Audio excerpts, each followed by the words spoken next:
Your voice, your vote, and the Maricopa County Election Department giving us an idea of how many people voted in person yesterday. They say more than 167,000. By now, they have counted more than 1.5 million votes, and we know there are still more to come. Now, ABC 15 keeping our election promise, bringing you the facts. And joining us live this morning to talk more is Sam Almy with the Arizona Democratic Party. So we appreciate you being up here early with us this morning, Sam.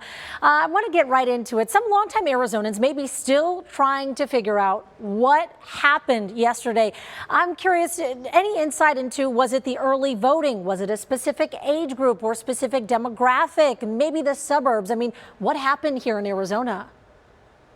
Well, certainly what we saw is early ballot turnout was incredibly strong for the Democratic Party and the Democratic Party early in the election. That was something we didn't see in 2016 or 2018.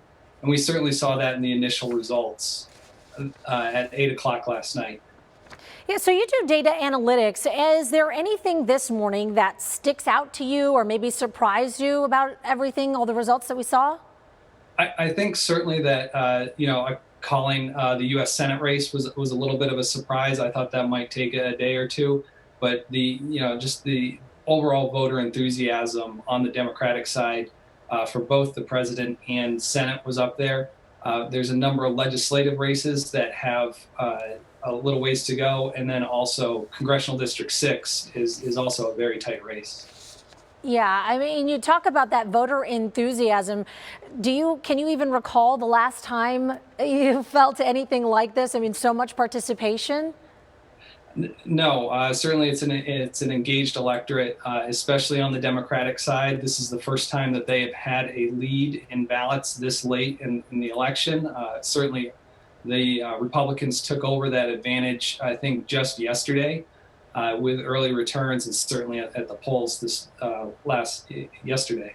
What strategies do you believe worked for the Democratic Party this election? Was it the grassroots groups? Was it the campaign, the ads? What do you think was it that pushed the party over the edge?